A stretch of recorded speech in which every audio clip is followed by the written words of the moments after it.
What is going on, people? We are Tottenham TV here for the big pre-Bilbao panel show. It's the big one on Wednesday. Spurs in a European final against Manchester United. It doesn't get much bigger than that for us Tottenham Hotspur fans. So whether you're going to Bilbao, watching with your family, going to a pub, going to a fan park, wherever you're watching it, everyone is going to be glued to that screen on Wednesday night. Here to preview what is a monumental day for us. We've got David Harris, the Irish Hotspur, in the house. How you doing, Dave?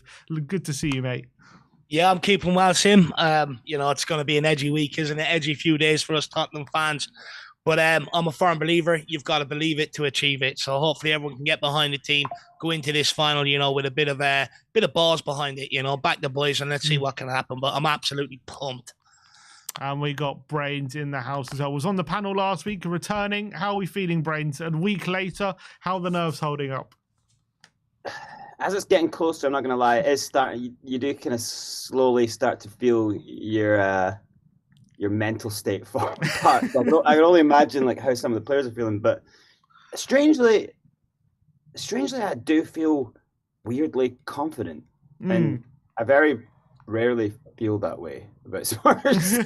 But just something feels like, you know what I mean? It's like you can't be a slave to superstition and the trauma of watching Spurs over all these years. At some point, it's got to happen, and it needs to. No better time. It would be such bants if it happened now. In the way that this season's gone, it's just you kind of feel like sod's law. It's got to kind of happen now. But it would just be so Spursy for it to not happen. But I kind of I'm desperate to get away from that way of thinking. It's just it doesn't make you feel happy, right? It's like the whole before the Bodo game, I was so traumatized. I didn't even want to watch the game. I was just You're just waiting for it to go wrong out there in Bodo. I had a football game on and there was a bust up, and there's me kind of getting involved in the bust up, separating players. All I'm doing is just, let's keep the fight going for a bit because I don't want to go watch this game. And then you walk in the game, we're like 2-0 up. I was like, what was all the stress? What was all the stress, Absolutely. So, yeah, it's got to happen sometimes. I hope it's now. In talking about it's about time it happens, that kind of feeling that we have. This season we've seen Newcastle break their trophy drought of how long, 70 years or whatever it was. Palace on Saturday won their first ever trophy in their history. Harry Kane has broken his trophy drought this season as well. I think in Italy, Bologna broke their trophy drought of like 50 years. Do you feel like there's something in the air this year about breaking the trophy droughts and teams finding their time? Is it also apparently it's the year of the bird? Liverpool winning the league. Palace, another team with a bird, winning the FA Cup. Is it the year of the bird? Are all these things aligning, Dave? What do we think? Look, I think it's our best opportunity in a long time. I think we're actually going into a final on an even keel with the opposition. I think a lot of the finals we got to maybe under Pochettino, we were always sort of the underdogs going into that final. This time around, I don't think we are. I think, we are better than Man United. We've already beaten them 3 times this season. Now, don't get me wrong, Man United are a different opposition in the Europa League. They've proven that they've scored a lot of goals, and they've proven that they can get over the line, potentially just like us. But like I said, heading into this final, I believe there's a genuine chance for us to get that Spursy tag off our back. And I think that will be absolutely huge for everybody at the football club moving forward. The fan base, the players, the manager, because realistically, any players that walk into this football club, any manager, anybody even in the boardroom, they're expected to deliver straight away. And I just think if we get that Spursy tag off our back, I think it just buys everybody a little time, away from under the spotlight maybe, to try and kick this football club forward and start getting things right. And I think that will be massive for this football club. But not only that, in terms of, with the media and everybody else, everyone hates Tottenham Hotspur. Everyone looks at for any opportunity to pounce on Tottenham Hotspur, whether it's selling our players, sacking our managers. They look for every opportunity. And not only that, we're mugged off at dark competitions, the Croatian Football League. Everyone's singing, Tottenham get battered everywhere they go. And it's becoming incessant now. Now is the time we need to step up, deliver, and get that Spursy tag off our back so we can really push forward as a football club. Like you said, everyone else is breaking their long trophy droughts. Why can't Tottenham Hotspur? This is our best opportunity in a long, long time. Yeah, and Brains, I know literally a minute ago you said you don't really hold too much in hope into superstition, all these kind of things. But, you know, if the Tottenham players, which I'm sure they were watching that FA Cup final and seeing the happiness breaking that trophy drought gave to the Palace fans. I know it's a bit different because it's the first trophy in their history, but you just saw the outburst of joy in the stands and, after the game, the celebrations. Do you not think the Tottenham players would have been looking at that and thinking, why can't that be us on Wednesday? We have to do everything would that not give them maybe that little bit of I'm not saying it'll make a massive difference at Palace 1, but them watching that, would that not make them think that can be us on Wednesday? Yeah, and the thing, and with what happened with Newcastle, the weird difference, Dave touched on it slightly there, is that with Newcastle, when they got into the final, it was like everyone wanted them to win it. Like everyone.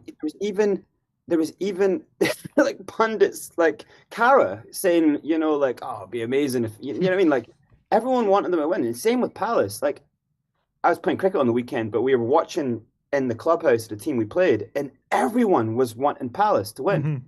And that's just not the way it is for Spurs. So coming into this, I know a lot of people hate Man United, but I don't know what it is, but there's so much weird hate for our club, and so I in some ways I don't like the, because players are so superstitious, and I say I don't hold much to superstition, but I'm unbelievably superstitious when it comes to me and injuries and the things I'll do. If something works, if not wearing socks would make me play better, I wouldn't wear socks. And players are, by the way, players are so superstitious, and in that way, it's like when a player has say you can go your whole life never missing a penalty, and you miss one penalty, it takes a while. If you miss the next one, bang, you now have a trauma on penalties, especially if you do it in a big game. So it's things like that stick with players for a long time. And so the hope is, and this is where a young squad, this is where it kind of benefits you, where they have a youthful exuberance. And actually players like Basuma and players like Sarr, they actually are good in this situation because they aren't tapped into the Spurs trauma and the hell that the fans have gone through. And you would hope that a lot of the players, you know how we say the players, they're not for the team, they don't play for the badge, they don't play for the shirt. This is a moment where you kind of hope that they don't. Not that they don't play for the badge, but they aren't ingrained into the club. You know what I mean? They aren't club men, because if they were, they'd be traumatized by the Spursy thing. And I think that what Ange has kind of been building with a lot of these players is forget that stuff. Forget Spurs. Don't listen to this Spursy thing. You're all good players. We do this, we do our jobs, and we win. Don't think about that nonsense. So I wish we would have players like Bergvall available, because I think he's someone who would not care. But I worry a little bit. I love Sonny, but can you imagine being Sonny going into this thing? Right. He's coming back from an injury, and instead of being like, just get your body right, be healthy every day, think right, focus right, get your sleep pattern going well into the final, all the stuff that you should do so that you wake up that day ready to go. Sonny's going to be going, oh God, I hope we just. It's not only probably his last transfer trophy at Tottenham, but it's a chance. It could be his last ever chance of a trophy in his career, if depending on how his career goes. And I hate that he's getting so many interviews about this, because that stuff is just, we don't want a player thinking to him. He has to be able to go out and just go for it and just feel, So in some ways you hope maybe he looks at it like, this is my last chance, go for it. But you don't want him to go I hold all of the hopes for this, all these fans as the captain, and all on me. Some of the things he was saying in his recent interview, he was like, it just sounds like, mate, you're taking so much on your shoulders. Just go out there and play football. So I hope that the players aren't caught up too much in this nonsense. And I hope that this is where Ange's kind of, mate, let's just go for it. I hope his mentality does work and breed over into the players for this game. That's the only way. If they go into this thinking, this is Spurs, this is what we do, we get close but no cigar, then we'll get back. To Brains' point, though, I think what's difference between now and the 2019 Champions League final is, I think, going into the 2019 final, a lot of our players and the manager, they all had that sort of emotional attachment to the football club. And going into that Champions League final, they were they were bearing the weight of all the missed opportunities gone before that they had all together. You know, and going It into was like that, the I end think, of a cycle. It was like an end of a cycle then. yeah, 100%. And going into that, everybody knew it was the last chance of this group to do something special. And I think the weight on it probably, you know, took its toll on the players in the end. I think going into this final, we don't really, none of the players, the manager, they don't really have this emotional attachment. Yeah, they've suffered a lot of defeats, you know, this season in terms of the Premier League. But I think going into this final, you know, it's more they're out there to try and prove everybody wrong rather than being scared of this final. Like you said, I think, you know, with the youthfulness maybe, sometimes they don't go into these games nervous. Sometimes they go into these games, you know, excited for the game and stuff like that. I think in years gone by, when we, under Pochettino, when we were entering finals, it's almost the emotional baggage before it almost defeated us before we even kicked the football. And I don't think these players are burdened by that. And that's why I think this time around, it could just be a little bit different working out in our favour. Do you think we're favourites going to this final, Dave? No. I still don't think we're favourites. I think Man United's history, you know, of getting over the line, winning trophies and stuff, will ultimately make them bookies favourites, and I think we'll edge the favourite tag in their favour. But I don't mind that. Again, you know, if I'm Postecoglou, I'll be using that as a motivator. You know, everyone says we can't do. You know, everyone's making Man United favourites. You know, the fans have been against us this year. The media have been against us this year. It's just another tool in our armory to go out and prove everybody wrong. What do you reckon, Brains? Do you reckon we go into this as favourites? I think yes for the team that we have, and you know that youthful thing that Dave was mentioning there. Players like Porro, Romero, Van de Ven, Destiny. That backline is pretty young, and also it's like it has that kind of we don't care mentality, and that's, you know, sometimes we've hated that through the season, but that's what you need this game, you know. But so I say yes for the team. No, in terms of like, can this? I'm going to give Ange a lot of like benefits for a lot of flowers for the way he's navigated to the final, but I can't see him going in there and saying let's play pragmatic. So but I can maybe see Amorim coming up with like some bizarre thing in his strategy or something to outthink Ange. So maybe like management goes to them. Motive for us. Yes, because I think they don't quite need it, and that's a horrible thing when you're fans and when the press around your club is saying that we don't really need it. It's like it's a what?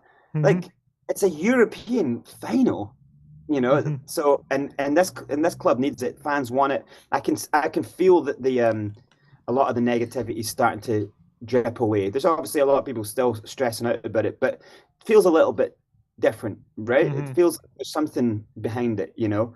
So does any of that make us favorites? I would say not really, just because we've seen Man United be bad and then pull off a final at the end of the season. So there is that is like a confidence that their group of players have, like, well, look, it's just one game, let's pull it out the bag. So but I think with our strong back line, with Vic kind of on form, like, and I think this thing with where Solanke plays and, you know, the 4-3-3 being a 4-2-2, a 4-4-2, I think we are actually well set for a starting 11 to go a goal up early or get a goal by halftime. So I don't know. Personally, I feel confident with it, like I've not felt before. But would I say that officially we're favourites? No, I kind of feel like it's a bit of a pick'em game, really. It could be either. I agree. There's definitely a narrative forming. Like, I think Tottenham fans want to say United are favourites because of their history and all these things. They always turn up in finals and they have that history. And then you hear Gary Neville in the overlap saying only Bruno gets in to a combined 11 between Tottenham and Man United, and Tottenham have the better players, and we have beaten them 3 times already this season as well. So I think for me, I do think we have the better players, and I do think when we're at our best, we are better than Man United, in my opinion, this season for sure. And I think as well, even if you just take our Europa League campaigns, I know United have probably played better opposition, but I think we've kind of relied maybe less on luck than maybe Man United have during that campaign to get to where we are. Whereas I think in the last 3 rounds, in each round they've had red cards given in their favour, and they've kind of taken those opportunities. Against Lyon, they needed 3 goals in 8 minutes to make it, and they somehow pulled out the bag. So there has been a bit of an element of luck to how they've got there, albeit the semi, you got to give them credit, they did win 7-1.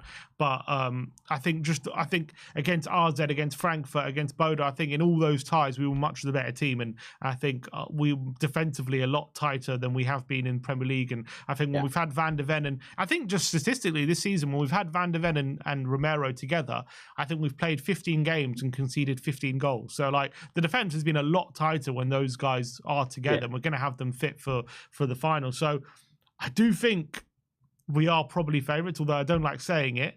I think I'd rather say United are favourites and have that kind of underdog tag and kind of have that extra bit of kind of fight going into us. Because I think you saw what it did for Newcastle, just having that little bit extra on the day, didn't they? Which just maybe it meant more, or maybe because they weren't favourites, it just made them up their game a bit, having that underdog tag and that trophy drought. Dave, would you say this means more for Tottenham? Is that fair? Oh, 100%. I mean, you even look at, the way the clubs are approaching if we win it. Tottenham are planning a parade. Man United are planning a barbecue, where they can only bring so many friends. Tottenham have paid, I've given each 700 full-time members of staff a ticket going out there. Man United staff are going into a club lottery. I mean, so, I think with Man United, I think they almost turn their nose up at the Europa League. I think they believe they are a Champions League team that should be up there competing with the best. Now, the reality is they haven't been that team for a long, long time, ever since Sir Alex Ferguson left. But I think with Tottenham, we've learned in recent years, because before sometimes we were like, oh, look, the priority is this competition over this competition. It's only Carabao Cup or whatever else. I think we've learned our lessons that you shouldn't turn your nose up at any trophy at Tottenham Hotspur. Who are we to turn our nose up at any trophy when they don't come around so often, or opportunities to win them don't come around so often? So I think to us, it means absolutely everything. At the end of the day, it will be our first European trophy in 41 years. I mean, that's nothing to turn your nose up at. People can diminish our run to the Europa League if you like, but the reality is we're in the Europa Conference League. We got knocked out of in the group stage, and under Jose Mourinho we were playing the likes of Lask and all, and then get dumped out by Zagreb, even though we had a 2-goal lead going into it and the manager was in prison. So we haven't found the navigation of even in our height under Poch, Dave, when we had our best team ever in the Premier League era, right? We lost to Ghent in the Europa League. Yeah, exactly. I mean? I remember being heartbroken by was it Benfica even before that, I think, and we were close. It was either a semi-final or a quarter-final. We got dumped out, and years gone by, we haven't really been shown that we have been able to navigate this competition alongside other competitions. I think this year within the camp, there's been a large recognition between everybody been off the Premier League, whether people like it or not. Let's put all of our eggs in one basket and let's go for the Europa League. So I think there's a lot of, they have to get over the line. If they get over the line, I think almost a lot of what's gone on this season will be forgiven, or people will look at, giving more credence to the injuries and the effect they take and stuff like that. If we don't get over the line, I think this club is going to be a long, long way from getting Champions League football again for a number of years. So I think it's absolutely crucial for this future of this football club that we get over the line here and use it to push forward. Because if we don't, I think, you look at the Champions League final, the heights of that, we've progressed backwards since then, haven't really been able to get back to them heights. And I think the same will be if we don't get over the line here. I think it'll have a detrimental impact on the football club. And when I look at in terms of the squad, I look at the speculation around the manager. It's going to be a lot of change at this football club over the summer if we don't get over the line. So for me, I think it's absolutely massive for Tottenham Hotspur's future going forward. It also, in the transfer market, if we're led to believe that Spurs have to sell before they buy because cash flow is a problem, well, if we win the Europa League and get into Champions League, that's no longer an issue, which means then we can go about addressing our squad. So there's so many implications on this for Tottenham Hotspur, but for us fans, I mean, it's absolutely everything. I mean, 2019, we were all heartbroken. I remember setting up the whole day hoping I could just put my arm around my old lad and enjoy winning a European final. Didn't happen. Robbed me of one of the greatest moments, what could have been one of the greatest moments in my life. There's so much emotion behind this for me, and I really want to get over the line this time around. But it's huge for everybody at this football club, and I think the fact that it means more to us, we might even just see that reflected on the football pitch Wednesday night. Yeah, what do you think of that kind of rhetoric, Brains, when people say this means more, this is more important to us, that kind of thing? Like, when you see Newcastle and Palace on the day beating Liverpool and City, was that evidence of how much of a difference that kind of mentality, this means more, can have on a game like this? Or do you think it doesn't really make that much difference come the final on Wednesday? Yeah, I mean, I think it's the way that Amarim has been talking about it. I don't know what that does for your players and your team. Like He doesn't he's need got one half of them. it's just really weird. It's like saying things like winning would just paper over cracks, and it doesn't really do it. Like, mate, are you joking? Like, guys like that forget that this is an audience watch. It's a fan sport. It's for the fans, right? Like, you sell tickets. You don't sell tickets if Man United don't win this, and their season ends like that. Like, you just came 16th. Like, how does he keep his job? He's got all the aura of a guy's like, well, this club's in transition, and I'm here to be a part of the short term future. Like, so I'm here next season. It's like, mate, no, you've lost 14 games. Like, and now you're not even going to go for it. You're like, get out of here. I think his, I think he's gone if he doesn't, you know. And I think the thing with Ange and the kind of the way he's navigated the last few games, and you just kind of feel there's a little bit of a different man starting to shine through there a bit, you know, just in the way that he's talking about it. People now, the narrative's starting to change and say, look, you know, it was a tough season, but look at the injuries. People are starting to say what he's been saying that he's been dealing with, and it's kind of like I just think it looks so much different if he wins this. Like, you start to go, well, yeah, he had his full team out. He had that back line. How many times did that back line get beat? You know, obviously they're in so many competitions. They didn't have a big enough squad. If he wins this, he goes into Champions League. You give him the same 2 times that back line. So you give him, you know, by defenders. So every marquee player we've got in the team, we've got 2 of them at least. You know, like, then that's what you would do. And then then how does it look? Because then you've got his #1 team and his #1 team. And that's how you navigate a Champions League season. So you don't know. This season, it's kind of like, I just feel like he needs it, but the players need it to come through. Some of them to come through some of the injuries they've had, to like all the up and down, you know. But also, some of those players have had unbelievable nights this season. Crazy, right? The 4-0, what was it, 4-1 win at City? Yeah, 4-0, yeah. Yeah, 4-0. 4-0 win at City. There was like beating Liverpool 1-0 in a semi-final. I know it's like we got beaten the second leg, but on a one-off game, like, that was huge for Bergvall to score that goal. Moments that they will never forget in their life, but moments that kind of get a little bit dissipated if they don't win the tournament. You know what I mean? Like, so winning the tournament just validates that all the good stuff. We've beaten City multiple times this season. We've beaten United multiple times. We've beaten Liverpool. Like, all those things then get looked upon a little bit different if he wins a trophy, because then it becomes, actually, this was a strategic plan for Postecoglou, considering the injuries, considering that you don't just get players back, they have to then get 2, 3, 4 weeks of form. So you're losing them really for extended periods, not just when they're injured. So, like, then now, if he has his full team, we go in and we do a number on them, it kind of goes, well, what was the worry about? You know, like, I know fans are so Premier League centric because that is the massive tournament watched that is the league that's watched all around the world, and it's big, right? But you gotta understand, like, if he wins this, and it does kind of prove that it was to do, we would never have finished 17th without that injury crisis, right? We have to all agree on that, right? You know, I think so, but a lot of people disagree, but I think so.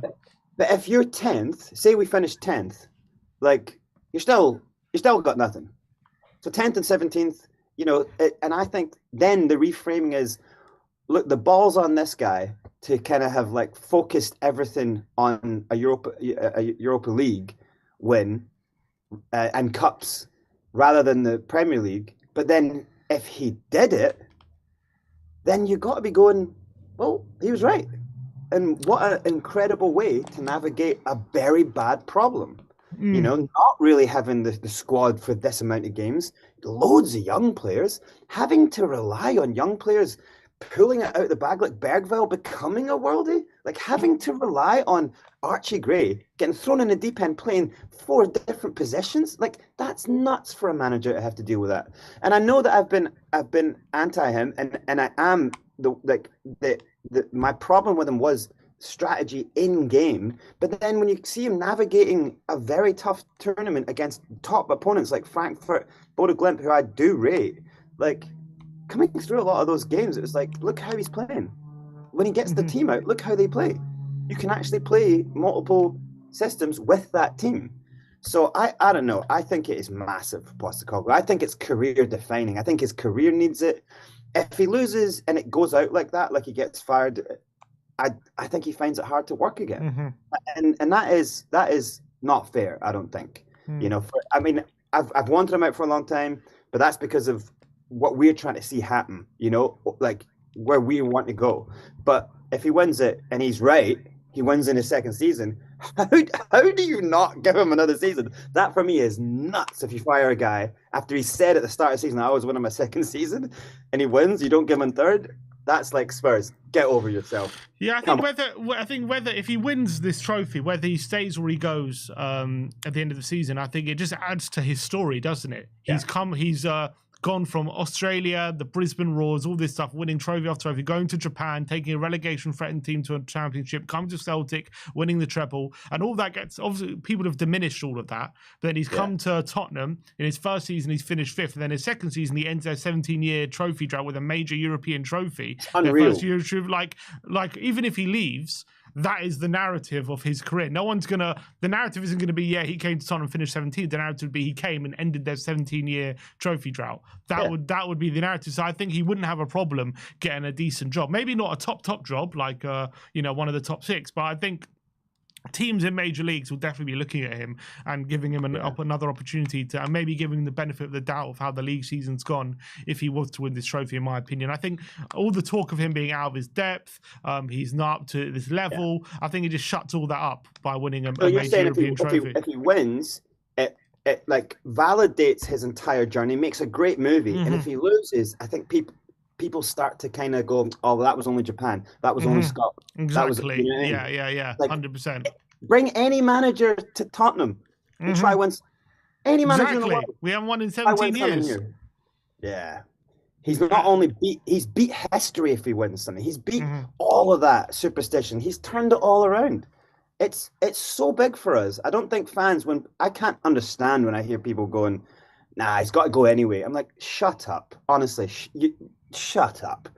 We could have a bad season next season under anyone. Why not keep a guy who's just won you a trophy in the first trophy in 70 years? First European trophy in how long? What, since 84? 40 years, 40 years nearly, yeah. Come on, man. You build him a statue. You tuck your chin in, you take it, and you build him a statue. That's what you do. That's the reality. Tom Barkley today reporting, David, that regardless of whether Adge wins the trophy or not, we are going to be looking to make a change.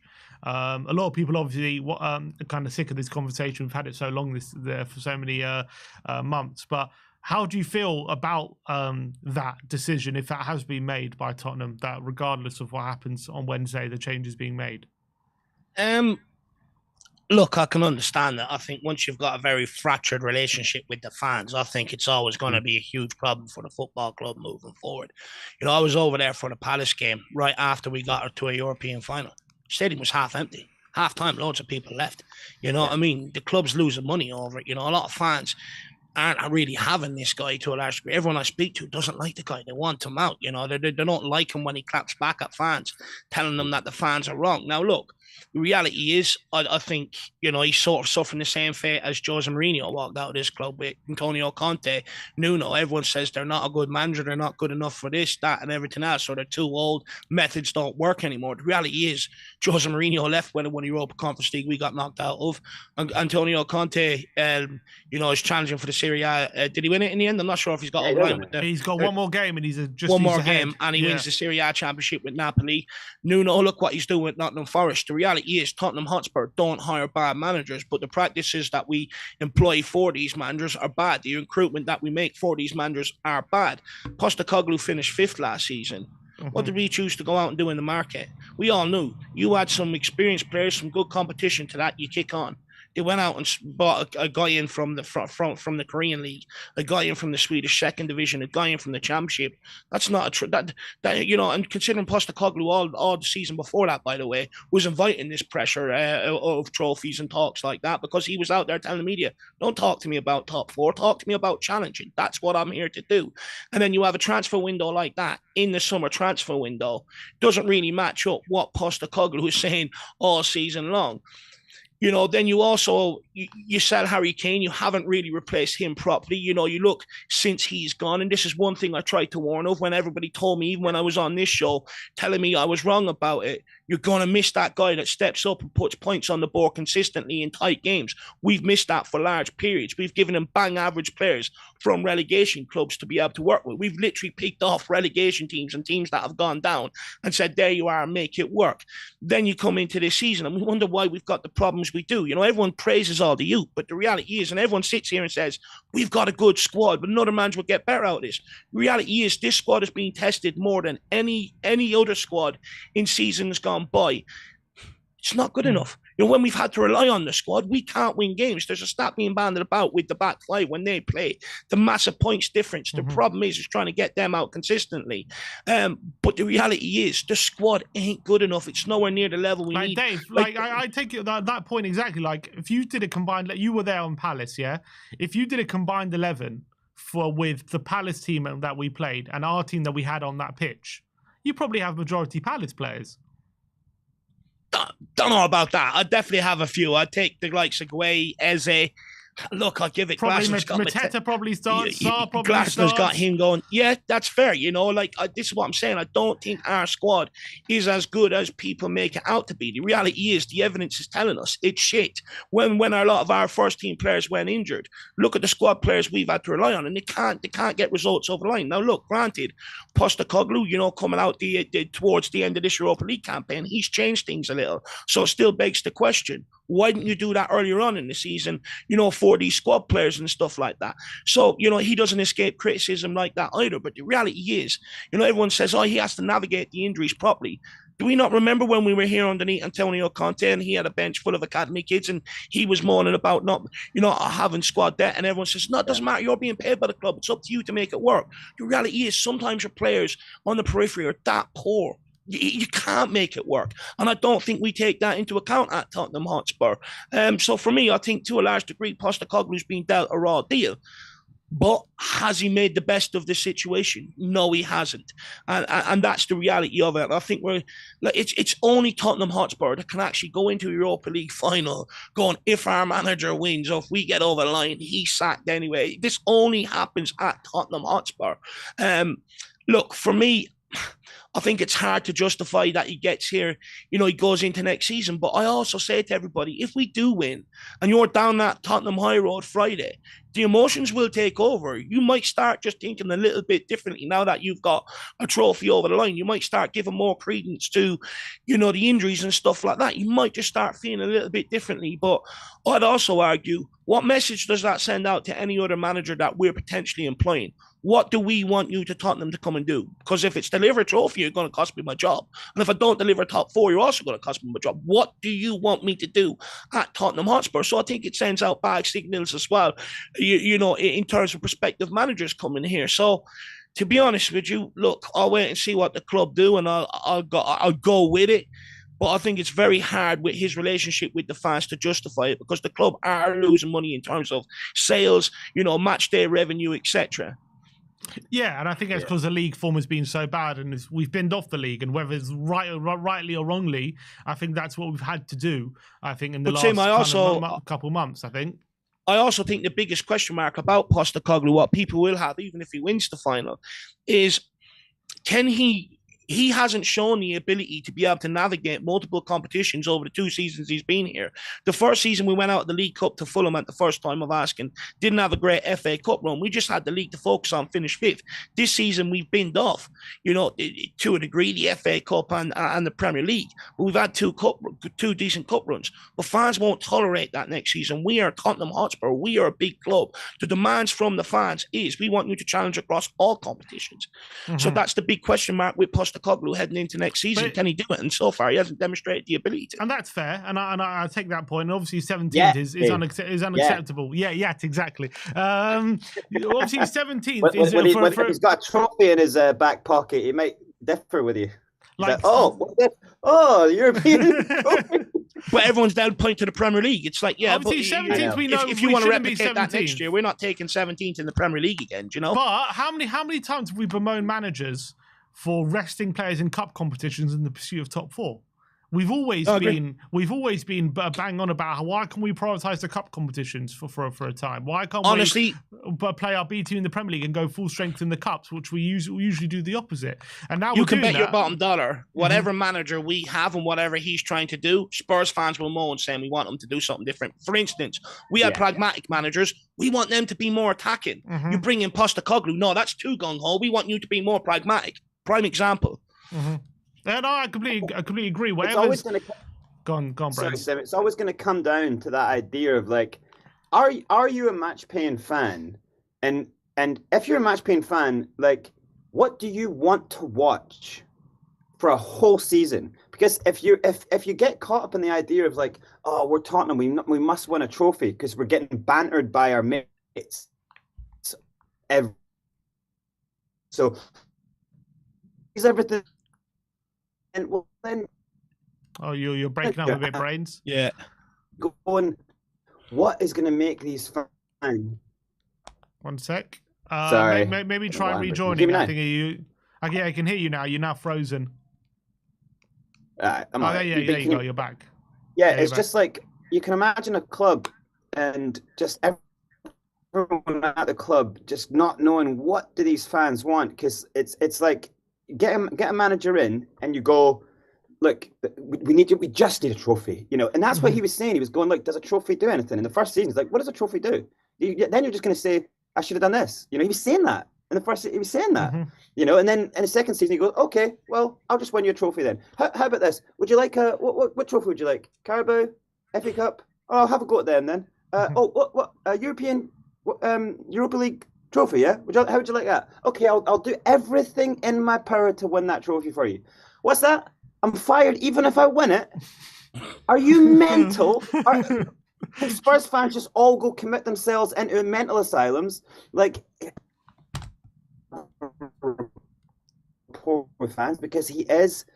Am I freezing again? I get that he doesn't have a rapport with fans because he is Australian. He is Australian, and Australians come from that kind of. They're very much the same as South Africa, you know, like New Zealand. They have that thing of like, no, fight and win.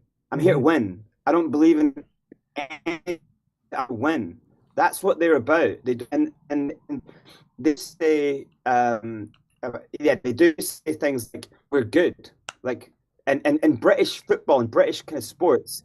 We're not. You're not allowed to say that you're good. You get bantered, right? You're not allowed to rate yourself. You're opening yourself up for criticism and all that stuff. He doesn't have that sense of the way we talk about football. He doesn't believe in the gods, and he doesn't. None of that nonsense, you know. So I think fans hate that. So then once you're into that kind of, I don't get the fans want me to lose a game to Man City because so Arsenal don't win the league. Like he's already on the wrong footing then. So then everything he does gets misinterpreted if he goes that with his hands, which is just insane banter. Like what are you doing? And especially if the goal gets ruled out. You know, so in some ways he might be going, well, I was building a kind of a banter rapport with the fans. Like, hey, look, I'm right. You know, was anyone in the mood for banter when we've lost him out games we have this year? Do you know what I mean? That's the problem, isn't it? Yeah. It's that at that point.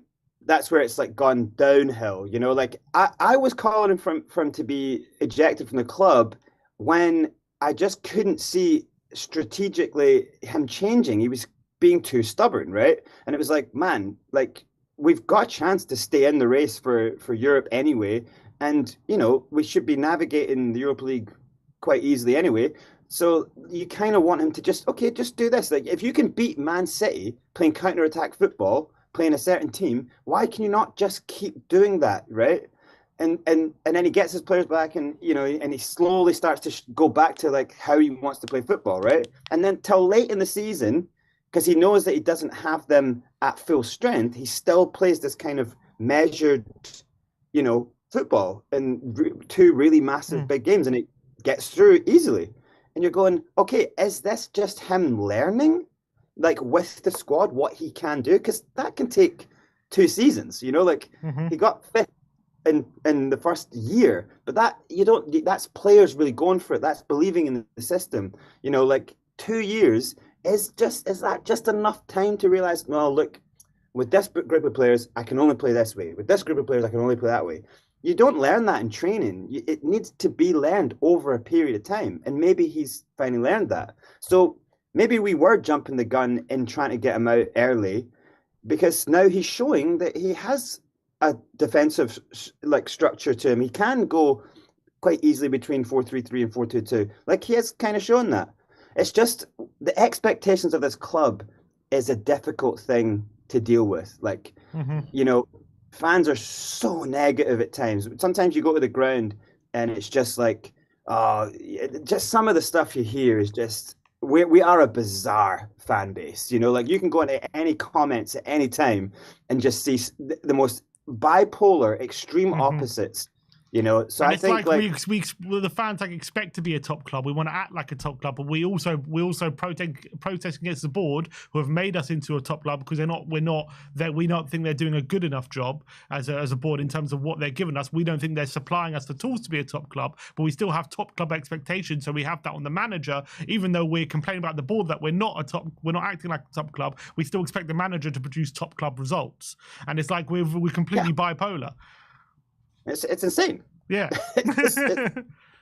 So all the stuff we talk about with football and like from not really knowing the full situation, like we're just never really in the right position to kind of know exactly what's going on. But I think when a manager does get you, if they do come through the storm and get you in a final, and if you can look back, yes, take the Premier League out of, and it's hard to do, but if you can see like quite positive cup runs, semi-finals, you know, like, okay, like there's progression here. There's definitely, you can see this manager has tried to win a trophy.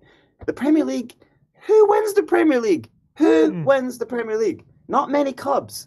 Very few clubs win the Premier League. If his career in bringing a trophy here, if that's the remit, was to bring a cup to this club, why is he going to attempt to do anything in the Premier League? Then you may as well rest, especially if you get an injury crisis. I'm saying he probably came to the realization halfway through, like, look, we are cursed. Something's going on with this med team. We are cursed this season. We're losing players left, right, and centre. We can't keep anyone fit. Then, if he's then decided to go this route and he gets to a final, and if he wins it, you have to be going, this guy is a genius, or he's got something going with him. If he can navigate a season like this with a kind of relationship with the fans that he does have, insane over expectation from fan base, you know, to get a trophy this season, I think it's unbelievable. I would totally change my opinion. I've kind of always said that if this guy does do something at this club, fair play. Like, yeah, and I kind of agree. And also, like, when I'm looking at the people who are suggesting replace him, I'm not totally enamored. I'm not like when people suggesting Marco Silva and Iraola and these other managers, I'm like, I don't know. I'm not convinced giving them a 3-year deal is like the answer. Maybe giving Ange just one more year, and if it falls flat, then we hit the button. If we do win that competition anyway, I think that might be the best approach. But obviously, I understand 17th is a position we haven't seen in our lifetime, really, in terms of league position. It's been as bad as we can imagine it, and I think people want to think that no circumstance can ever justify that kind of league position. But when you're looking at, we've been playing our B and sometimes C team throughout most of the season. Like, and just in January, he was very clear. Like, he was being asked, why are these results? Why you keep getting these results? What's happening? He goes, well, he said you can walk outside and see it's a sunny day and ask why is it sunny and give all these excuses. But at the end of the day, it's the sun. That's the most obvious excuse. That's why it's sunny. And he's saying, look, it's the injuries. That's why we're as bad as we are, because we've got 12, 13 injuries throughout 3 or 4 months. It's going to completely derail the season. And I think, in my opinion, if he was to come through that and get us to bring a European trophy off the back of what he's been saying, but when he says, when I get people like throw this at him saying like, He's always said if we get our first team back, we're gonna, things are gonna improve. And then we got our first team back, and the league form is still the same, which is true. And he can't run away from that. But at the end of the day, he's also got his first team back and got us to a European final. And potentially, if we win it, for me, that would show. Yes, look, if he's got his whole team back and he's dragged us to a European final and potentially winning it, that for me shows sign of improvement. That would be vindication for me. So I'm trying to be Ange here. That would be vindication of what he's been saying. That would be, for me, would be vindication of what he's been saying in terms of we are a better team when we will be a lot better when we get our players back, because we have gotten to that European trophy once we got the first team back. So what do you think, Dave, about that? Would winning that trophy be vindication for some of his excuses, or not really? Well, I think, I think it will be vindication. I think we can say, he said results be different, but the reality is in the Premier League, we've sort of tailored our selection because we're trying to keep our best players, for the Europa League games. So, that's probably why the Premier League form hasn't really sort of picked up, because some of the players we're using out there just ain't good enough at the end of the day. But I think, a lot of what he said, or a lot of what's been aimed at him, I think, if he gets us over the line, I think he will be vindicated. That statement that I always win in my second season, I think that came off the back of Jamie Carragher. It's something he was saying about Tottenham never win anything and stuff like that, and how good Postecoglou was. And he said, look, I'll correct my statement. I always win in my second season. If he delivers a trophy, that's almost Jose Mourinho. That's when he walked in and said, I'm the special one. Mm-hmm. Everyone laughed at him. He delivers trophies. And then all of a sudden, that mystique, that aura followed him for the rest of his career. And I think it could be the same with Ange Postecoglou. Let's not forget, if he delivers that at Tottenham, everyone would say Tottenham is the hardest club to get over the line. The reputation it will be for that guy. I think you'll see a lot of the media start looking silly. I think you'll see a lot of them backtrack their initial thoughts on it. A lot of people said, don't rate the manager, never ever going to get us to, it's dangerous putting all your eggs in the Europa League basket, to try and get over the line. If he delivers again, he's proved a lot of people wrong.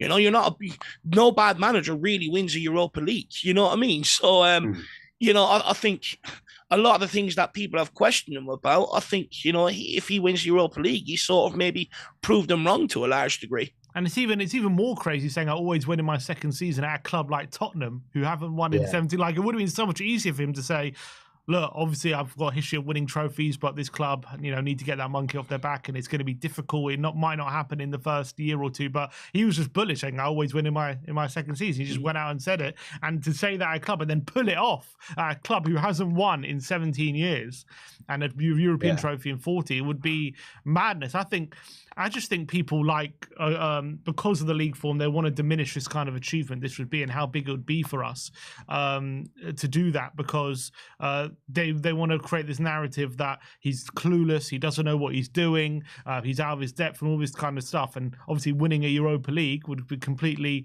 go counter to that narrative. So they have to find a way to justify why winning this Europa League wouldn't be such a big achievement. And I think it would be. I think, see, when you think about how a club grows I became a Spurs fan, not because of, what they were in the first division. It was the first division then. It wasn't because of how good Spurs did in the league. It was never that. Mm-hmm. We won the FA Cup. It was those players. It was something about that team at the time. And Spurs coming so close to winning the Premier League a couple of times. There's a trauma in that, but to get this guy to come to a club that, you said about never winning a Premier League title in our lives, but we've never won.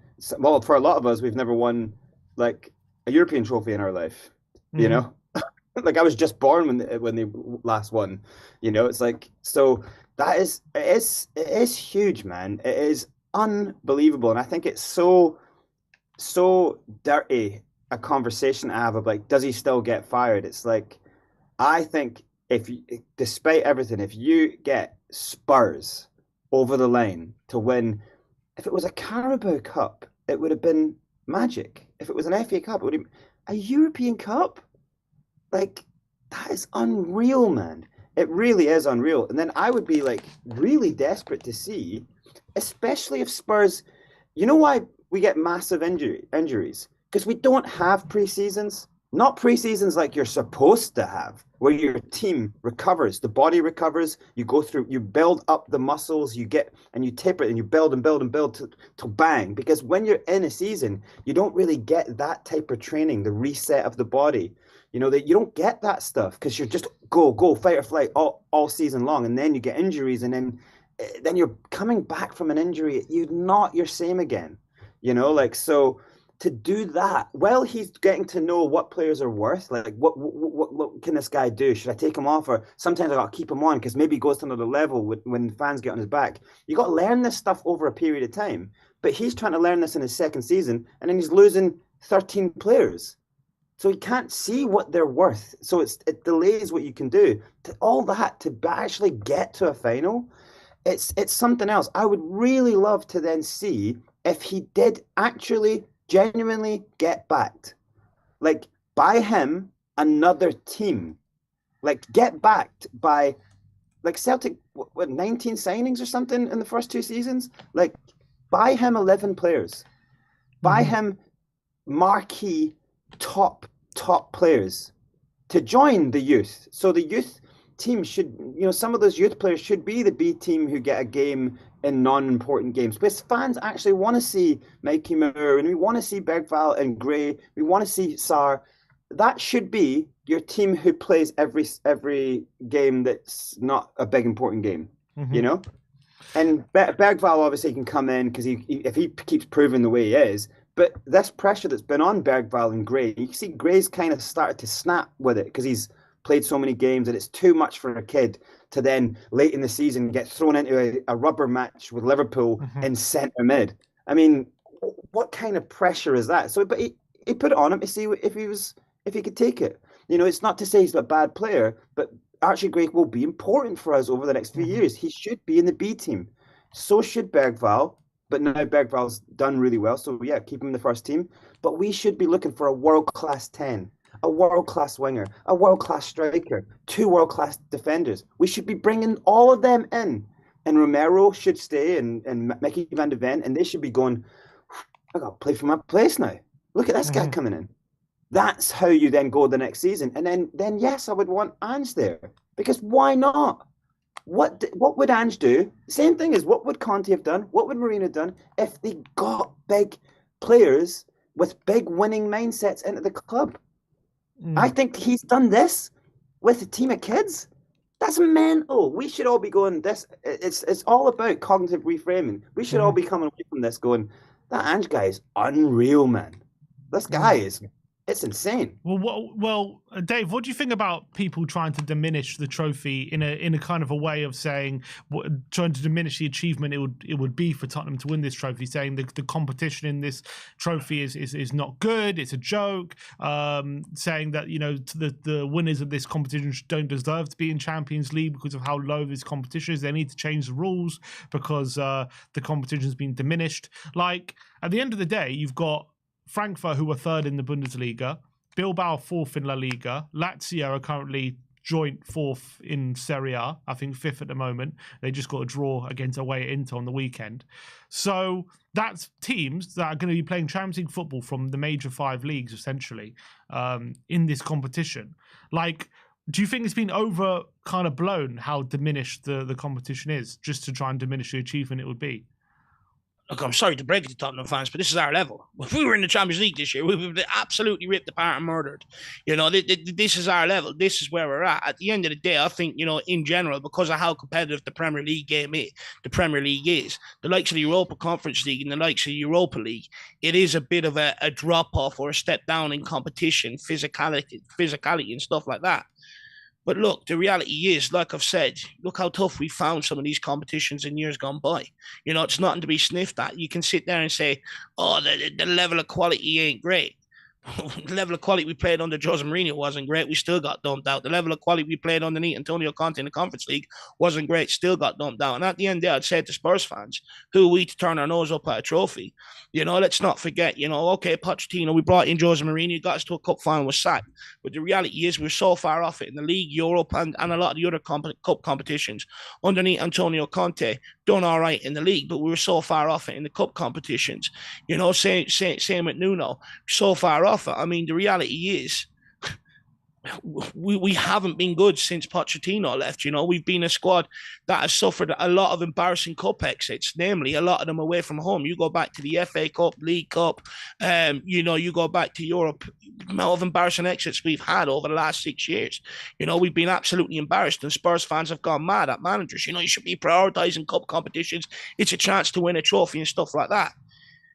Now that we're doing it, we're not happy, and I get it. We want to compete on all four fronts, and it's not a good message to send out that this club is a club that prioritizes one competition. It sort of means, to a degree, you're a bit of a small club if you start doing that. We should be looking to compete on all four fronts next season, but the reality is, I mean, look, I thought I was shooing to win it with Jose Mourinho. It didn't happen. Thought I was shooing to win the Conference League with Conte.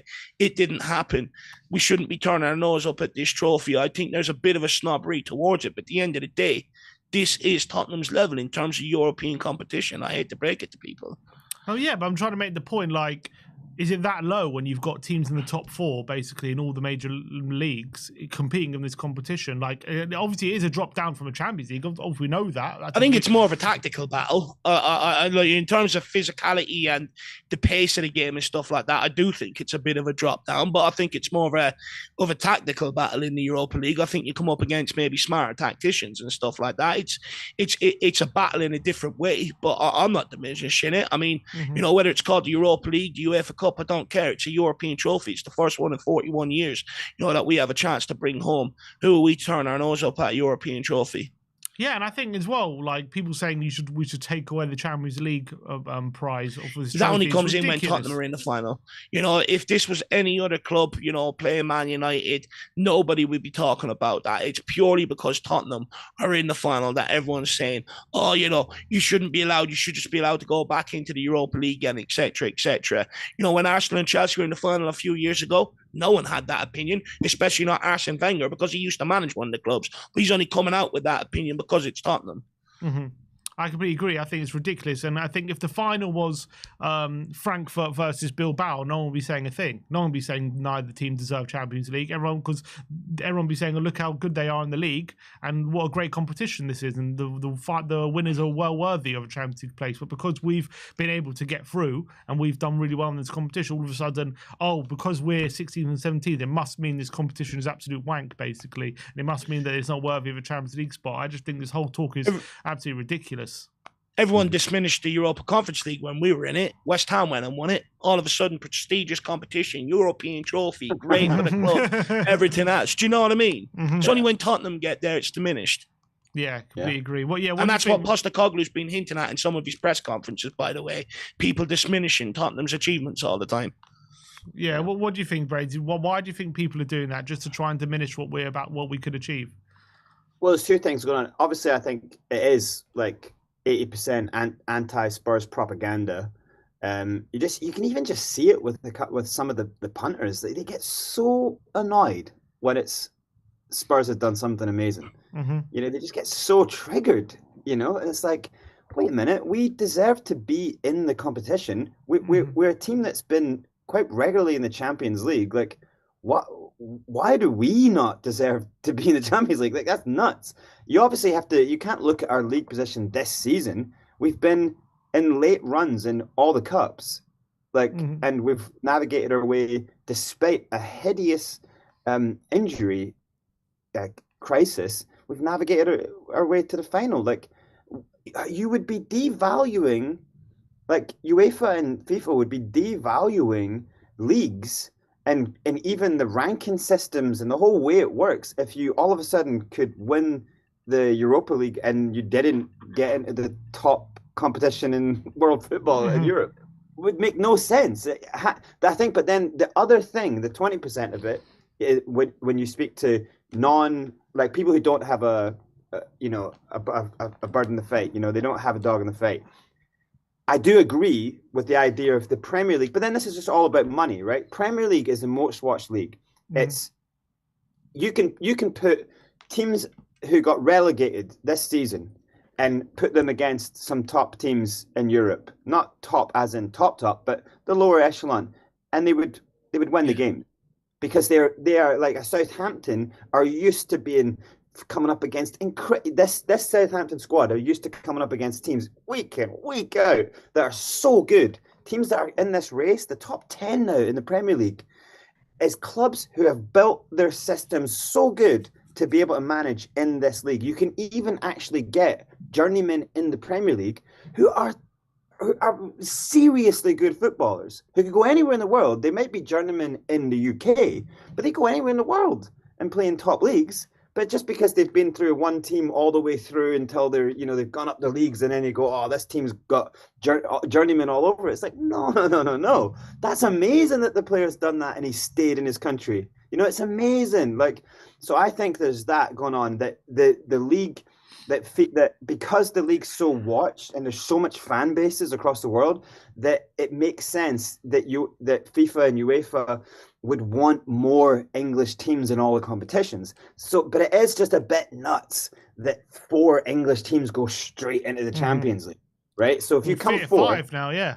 5, yeah. 5 and this season, yeah. Then it's going well, but then there's these teams winning from other competitions going straight in, so there's the argument that it's like, kind of, what is the Champions League then? Now obviously Champions League tried this new structure and it didn't really work out that well.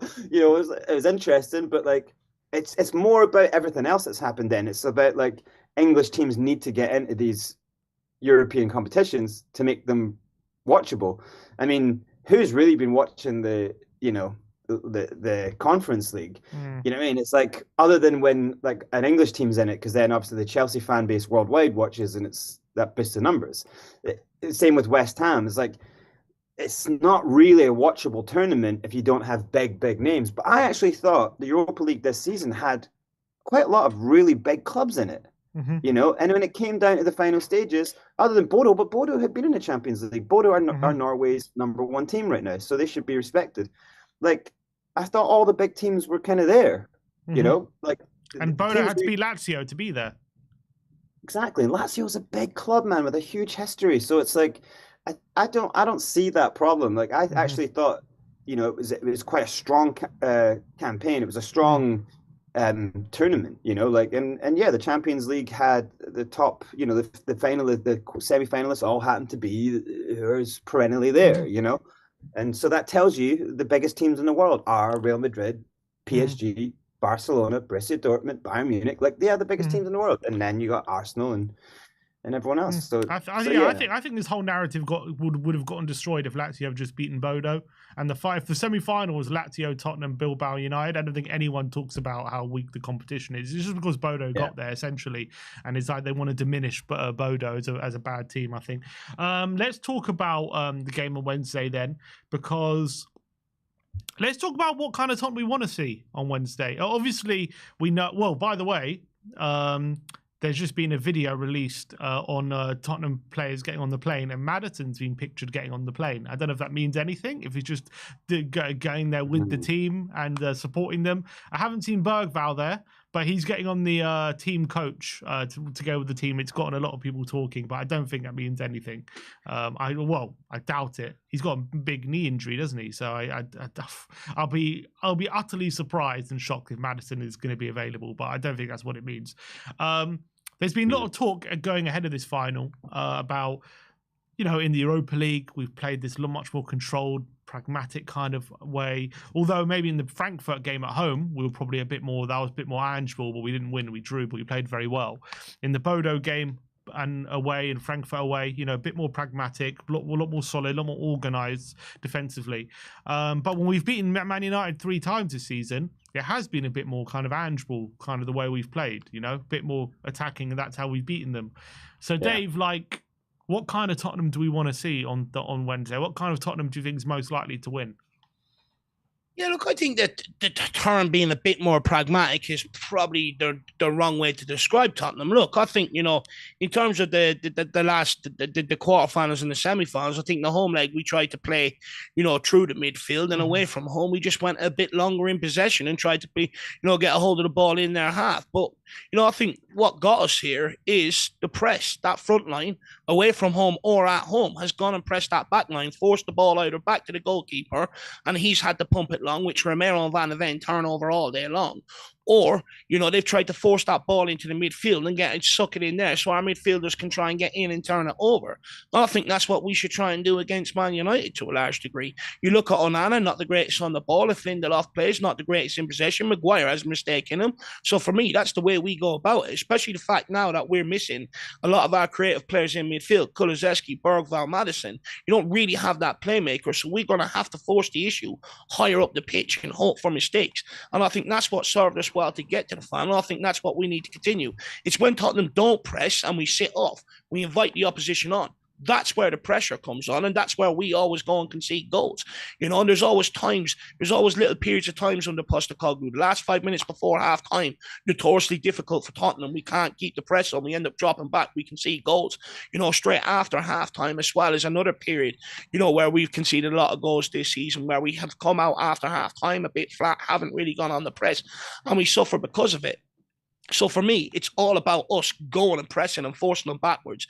That's where we can win this game, because if Onana gets into the route of long ball, it's not what Man United want to do. So we'll turn that over and keep them pen back in their half. So that should be the whole game plan for me. And without the likes of your Bergvalls, your Maddison and Kulusevskis, it's suicidal to play through midfield with the likes of Bissouma and Papa Matasar if they do get selected, because they are prone to giving away balls or sloppy mistakes in midfield, which leads to transitions and balls in the back of our own net.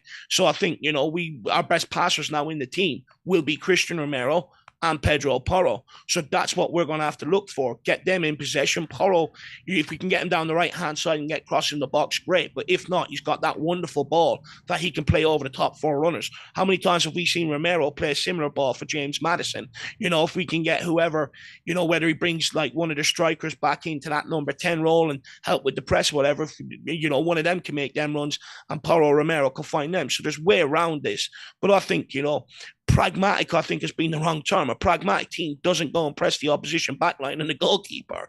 I think what we've just done is we've been smarter. We've played longer ball. We've almost bypassed the midfield, used the strength of a Richarlison and your Solankis, get the ball in their half and play that way. So, yeah, that's the way I think we should approach it. But again, I think pragmatic is the wrong word. Do you agree with that, Brain? Do you think it's not been pragmatism that's got us there? It's just been adjustments? Yeah, I think it's not a case of, I know exactly what Dave's saying. If you use words like going into the game, if he was using that with his team, the word pragmatic seems, it has too much negative connotation. You can't go into a final having a negative idea in your head.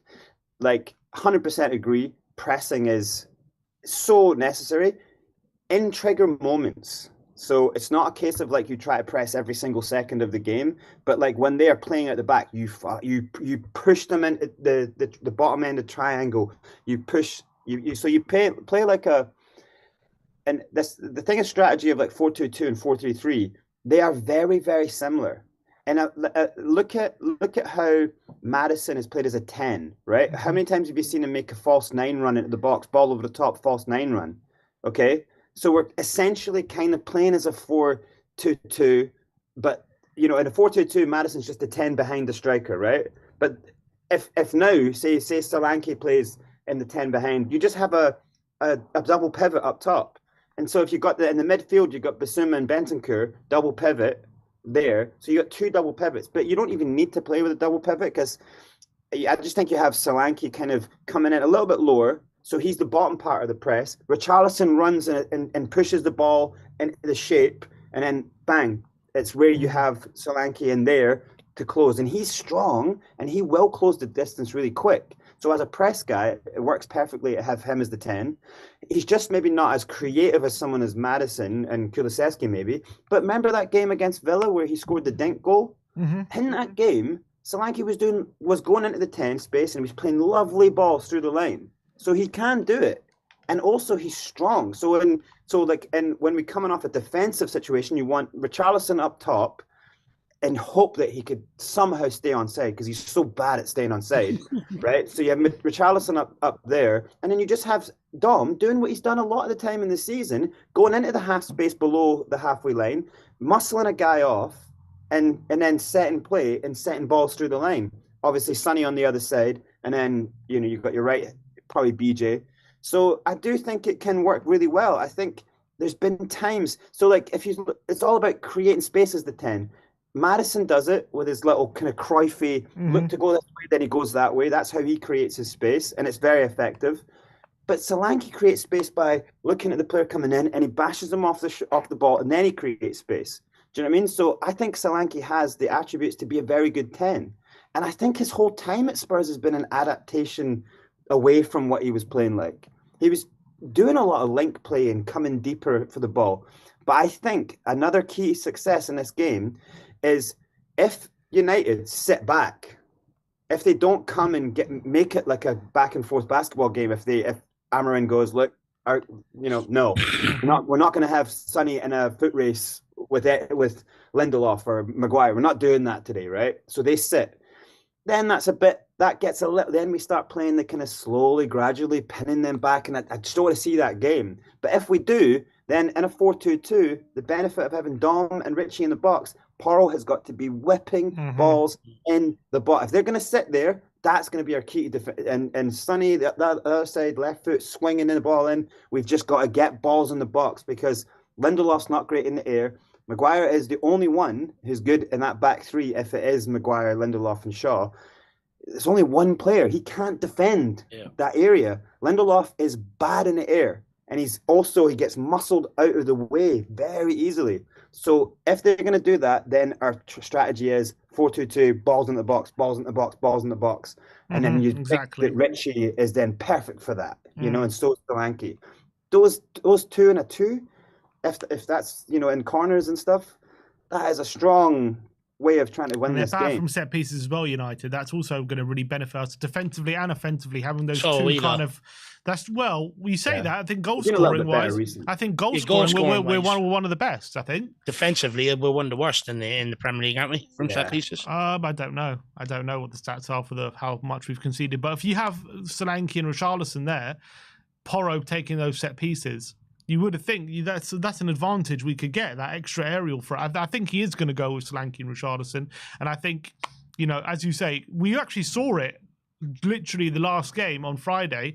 Yeah, Reece James. First of all, for that, I'm saying if you actually look at United, the goal they conceded, Reece James picking the ball up at the half space, just dinked it to the back post, and there was Cucurella there to head it home. I'm thinking we can easily replicate that goal if we just get Richarlison and Solanke in there, getting them in between the spaces. And even Sonny, if getting him to the byline, getting him whipping it across the face, and you've got two in there in Solanke and Richie who can get on the end of it. And I think that could be, and even Brennan as well. And I think that's going to be something that's going to be very difficult for Man United to handle, I think, if we go with Solanke and Richarlison. But I think obviously it means Solanke definitely knowing what he's doing when it comes to when we're out of possession, being in the right spaces, making sure he's picking up midfield players, because he's going to be obviously playing a different kind of role than he's used to. Solanke's usually just chasing down the centre backs, and obviously it's going to have to be a bit different if he's playing maybe a bit kind of, I wouldn't say 10, maybe more of a 9.5, just like a bit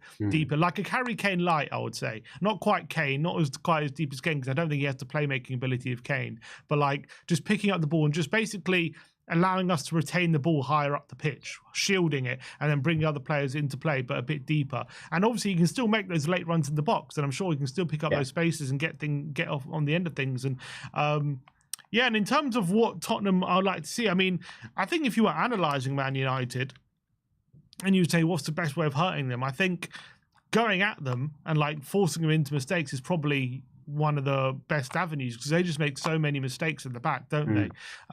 But you also have seen in certain games, like they went to Anfield, they got a draw. They went to the Emirates in the FA Cup, and they went through. They do have an ability in some of the bigger games away from home of breaking, counter-attacking, and being quite clinical, or being quite a well-organised team in that. So maybe you don't want to give them that. Just don't give them the opportunity to do that. Sit off them a bit, allow them to kind of make their own mistakes, and then we kind of hit them. So I think maybe that might be the best way. Just get Porro going long into Solanke and Richarlison, winning those second balls, making sure I think what we did against Bodo and Frankfurt is not like we didn't press. It's just we were very much picked our moments too. We were much smarter with it. We weren't just gung-ho constantly running in their faces. It was like we waited till they got to a certain point and then we'd run at them and go at them. Well, there's usually a player they trigger, isn't there? Like there's usually a player that you pinpoint and you'll say, when that ball gets there, everyone go, get the pressure on, cut off the passing options, and we'll turn that ball over. Usually that's the way it'll work. There's usually a player that as soon as they get that ball, boom, off you go. There's a trigger for it usually. Yeah. And I think there's an opportunity as well when United, because it's wrong to think like it should be all us in attack and us kind of, they have to come at us, and we have to be strong mentality to go, this is our opportunity. Like, we should want them to come high and come at us. And when we get corners and, when they have a corner, that's an opportunity for us, because the ball in hand, playing quickly out, getting it like a link through, and then getting Sonny in behind on that kind of running from out in, that is like a huge thing for us. Like, Sonny, you want him to be coming. If it's a 4, obviously he's got more responsibility to come back. Even in a 3, he has to come back a lot. But you kind of want his head going, I got to go. Because he's the one with still, he did it the other day. Like, he picked up the ball just outside his box and he went all the way up, right to the speed that he went all the way up was insane. And he cut it back. And Odegaard didn't stall his run. Tell was already in the box. Odegaard just followed Tell to the same place. It was like, mate, cut your run. And Sonny's ball was a perfect 45 back, and it just went behind him. It's like, that's Odegaard, that's not Sonny.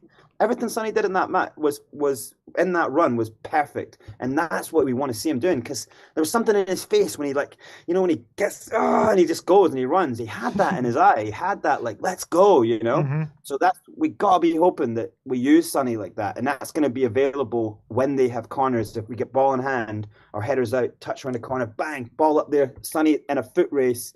And let's hope it's not Mazraoui, but like Sonny in a foot race with Lindelof or Maguire, and And you got 2 players on that pitch, don't you, in Romero and Casemiro? Both really know how to win a final. Like, they've both been in quite a few finals and got over the line. Obviously, Romero not for Tottenham, but for Argentina, he's won every trophy he's competed in terms of and every final he's played in for Argentina. Obviously, Casemiro for United as well and for Real Madrid just knows has that mentality of how to get over the line. And do you think mentality is going to come out on top of this one, Dave? I'm hoping Romero's, mentality will come out on top. But look, with Casemiro, I think he is more in a position in the midfield to be able to affect the game both ways, whereas with Romero, it's more so him keeping out goals. Don't get me wrong, he does pose a threat. I mean, from set pieces we're talking about, how many does he get on the end of as well? Even Solanke's goal out at Bodo Glimt, it was Romero that rose high and put it back into the danger zone. He'd be a huge asset that way, but defensively, but also both are prone to red cards. So hopefully,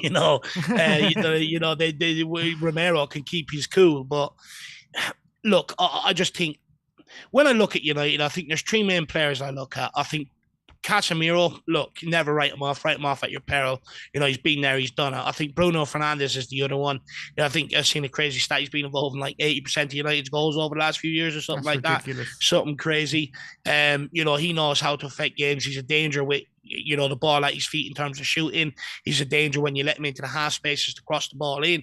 But also, he makes these runs sometimes that you don't expect. If he's on the end of him, he will pose a threat. So for me, do you do a man-marking job on him, trying to eliminate that threat? And then the other one is Maguire from set pieces, obviously. We do concede a lot from set pieces. Vicario is very flappy underneath the set pieces. We're not the best aerially in defending our set pieces, and Maguire will become a problem. But equally, we've got our own threats, and I just think the fact that we've got a more of a youthful squad. I just think the whole mindset, the whole squad going in there, I think will just pay off for us in the end. Whereas I think with Man United, I think how many of them just can't wait to end their United nightmare, their United hell, get Europa League final over and done with, get out of there. How many people are actually committed to the cause? Is there that togetherness between the manager and the players? I'm not quite so sure. People have questioned that at Tottenham, but the reality is, despite people questioning it, every player that's come out and spoke, they've all said they're still behind Postecoglou. And something that I've been trying to say all season, when you've got a manager defending your players, that's why they're going to play for him. He's been out there, he's shielded them from absolutely everything this season. And you could see that with the win away at Frankfurt and also with the Bodo Glimt. There's the togetherness with the camp inside Tottenham Hotspur. And I'm thinking that will be enough to push us over the line. I think this final, with two teams coming into it in poor form, I think it's going to be more of a sum of all of its parts rather than relying on an individual. Yeah, I just think that settled backline, I think, is what you say, like Vicario, Porro, Van der Ven, Doggy, Romero, like them together as a unit, the way they've performed recently than when they've played, it just looks so much more settled and so much more compact and organised compared to Man United, who are going to have a bit of a mishmash backline, I think, going into this game, depending on who's fit. But even if they're rushing players back from injuries and things like that, and a lot of the time I always feel like it never really pays off when you rush players back from injuries. Usually they're never really in their best form. You could be looking at a backline of Maguire, Lindelof and Shaw, or even a fullback in there. And I think that could be the difference, because I look at Man United's front line. I know Bruno's obviously been brilliant, but like Højlund, I'm just not worried about him. I think Romero and Van der Ven are just going to have them in his pocket. Let's not start doing that, because you know what'll happen. It's kind of like prime Ronaldo, prime R9. I think the only advantage they got is in that midfield area. I think defense and attack, we got them, but in that midfield, Ugarte, Casemiro, that's where they can, and Bruno obviously, that's where they can really compete. I think I can see the thing that could lose us this is just if Romero is like real hot-headed and goes in and it's a straight red, or if Mickey doesn't feel right and kind of has to go off, and then you've got Ben Davies at Danzel comes on at left, but things like that is going to ruin this final for us. And we might be able to muscle through, but that is just going to be, like, trust that this happens. That will be the curse. Why can't we have something go for us in a final? Why can't we get a dodgy handball in the first minute? Why does it always go against us? Why can't we get a red card in our favour in a final or something like that? Let's just hope, like, maybe this can be the final where things go for us for once, because it always goes against us. If they do go in and with a positive mind state, knowing we've beaten this team 3 times, we've come through really tough games against teams who are strategically very good, like, there's no real evidence that we should not cruise this game, with this team, the way that we play. Like, even not having Maddison and even not having Bergveld, with the right start, with the start 11 that you would think genuinely should start this game, you would have BJ. It might be the one where you kind of discuss it, but for his goal tally this season, he definitely starts. Sonny on the left, Richie in the 9, behind him Solanke, then a double pivot of Benny and Bissouma, and then your back 4 that you would 100% start with, and then Vic. Like, that should cruise this game, man. It really should. If they play positively and they believe in each other, and those relationships are now kind of quite well formed, like, you got to say we should really cruise this game. I think we've got to score the first goal. I think one thing I've noticed this season is if we go behind, we don't have that bounce back ability that maybe we had the season before. There was a time when we were making substitutions, turning games around last season. We haven't shown that in a long, long time here. So I think first goal is absolutely crucial that we score it. And the thing is, I think with Man United, I think even if they go behind, they've shown that they can come back. They've shown that they're not defeated. I think we haven't. So for me, I think the first goal to go in our favour is absolutely monumental. I think we score first. I think we go on and win it. I think if we concede first, I think then it becomes a long, long evening. We're very good at going 2-0 down and then getting a goal back. we're not so good at coming back and overturning it usually. 100%. I think just the mindset, I think, as well, because obviously we know the gravity and how much this game means, and I think if we can get that first goal, I think the belief will just start to flow. Like the Bodo game, like it was such a big occasion. I know whether it's Bodo and whatever, but it was such a big occasion. We just got that goal right at the beginning of the game, and it settled everyone down. And I think everyone like knew, okay, this is going to be our day. Like after that moment, and the fans like were on side. The unbelievable atmosphere on that night, and I think that's exactly what we need. And I think when we know basically what a big occasion it is for us, if we get that first goal, like.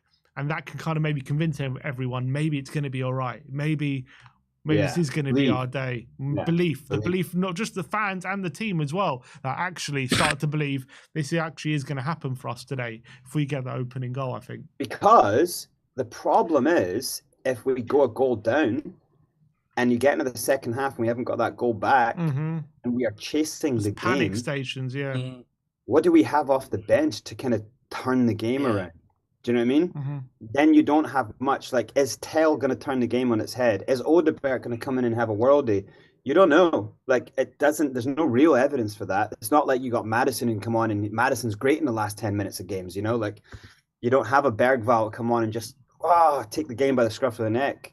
That's the worry. And then probably later in that game, if Benny and Basuma have like had a tough game, if one of them go off when we're 2-1 down, it's like. What are we going to do here? You know, that's the worry. So I agree. Like, get one up.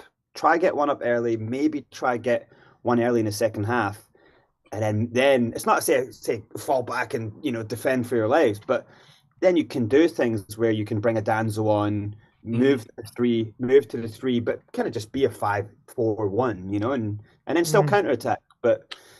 I think you're absolutely spot on there. I think, in terms of the whole game plan, we've got to be aggressive. We got to try and go and score that first goal. We got to look for it because Brains is spot on. We don't have the bench to change it, to try and get back into a game or, push on. But we do have a bench to be able to make substitutions to see it out. Like the 4 players you're bringing on, for instance. No one really believes they're going to fashion that opportunity. But what they can't do is get back on the press and force that ball backwards. Same with the midfield. You make a change in midfield. Say if you bring on Sarr for one of them, you're not really making a change where you're bringing on a passer who can spray that ball around and get in possession. You're bringing on a guy that works hard and breaks up attacks. So I think Brains is absolutely spot on. With the bench we have to go and force the issue and get the first goal. Absolutely. Yeah. And then Sim, do you think he then... Is there something in him? I mean, this is where, everyone cries for a manager to, hey, come on, like, don't be so gun-ho. Does he then go, well, all right, well, maybe I'll not start with Sonny, or maybe I'll have Sonny come on later in the game because he can do something. Maybe I won't start with both Richarlison and Richie on because that is so gun-ho. Maybe I'll just use one of them later in the game. Well, he might be forced into it unless Sarr is fit. Unless it's not Ange's nature, though. He could play Odegaard, but no, I think Ange will. He's going to try and go and win the game. I think he's not going to be. I think he has to. Yeah. Yeah, I think that's just who he is. I don't think he's going to be pragmatic. I think maybe if he starts. The most pragmatic we might see him is if we're a goal up going to the last 10 minutes, he might bring Danso on and go back 3 for the last 10 minutes. He might do that.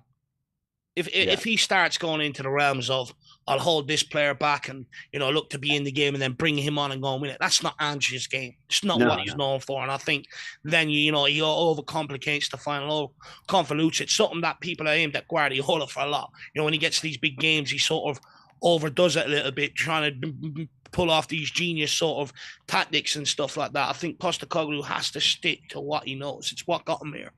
Isn't that nuts though that through the whole season we're watching so many of these games and like our criticism is like, oh man, have another plan, have backup, have another way of playing. We get to this final, we're like, please just do you, just you.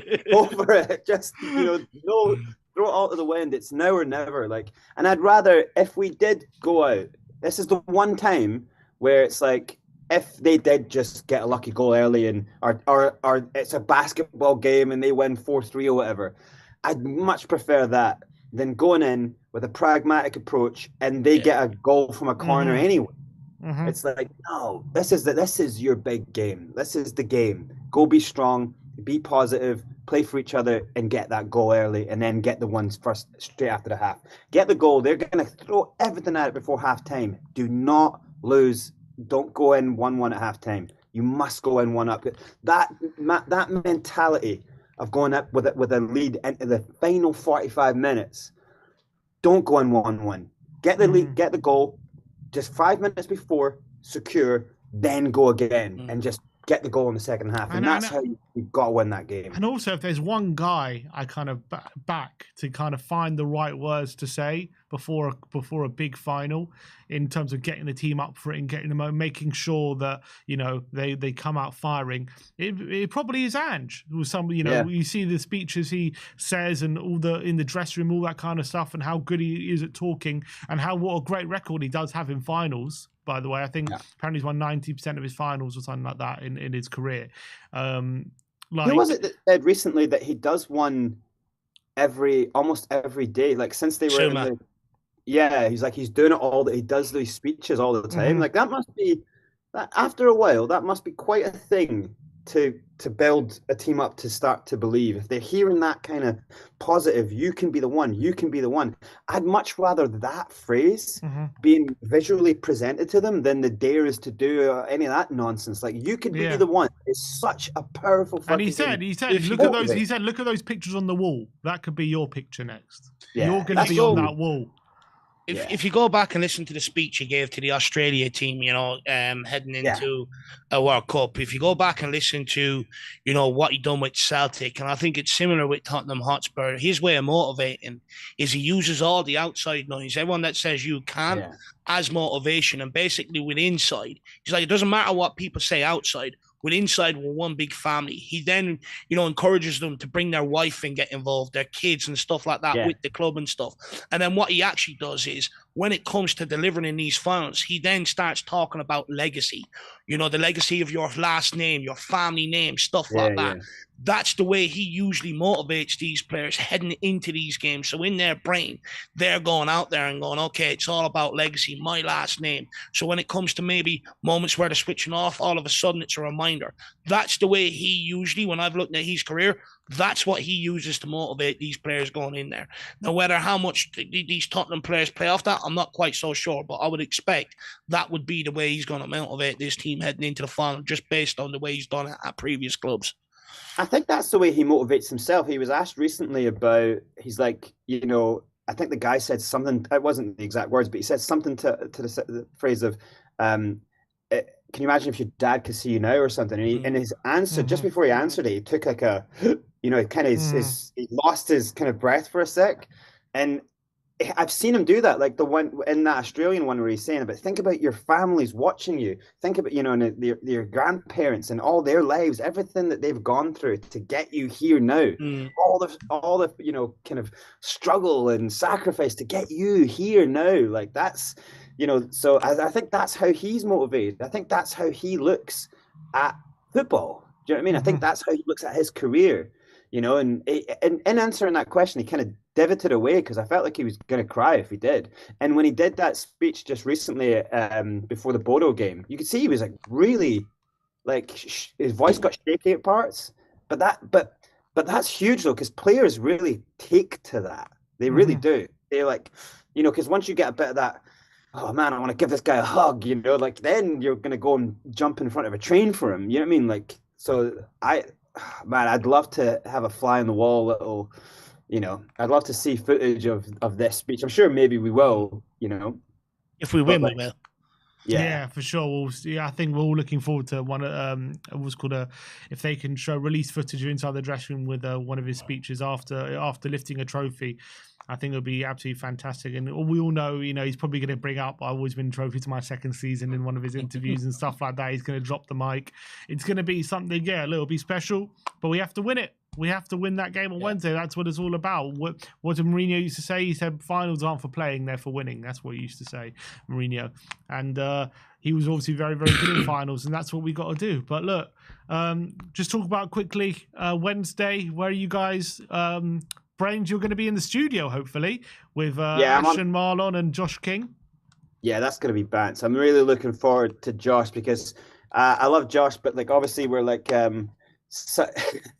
sometimes he's brought me to the depths of despair with the kind of the Pezzy outlook,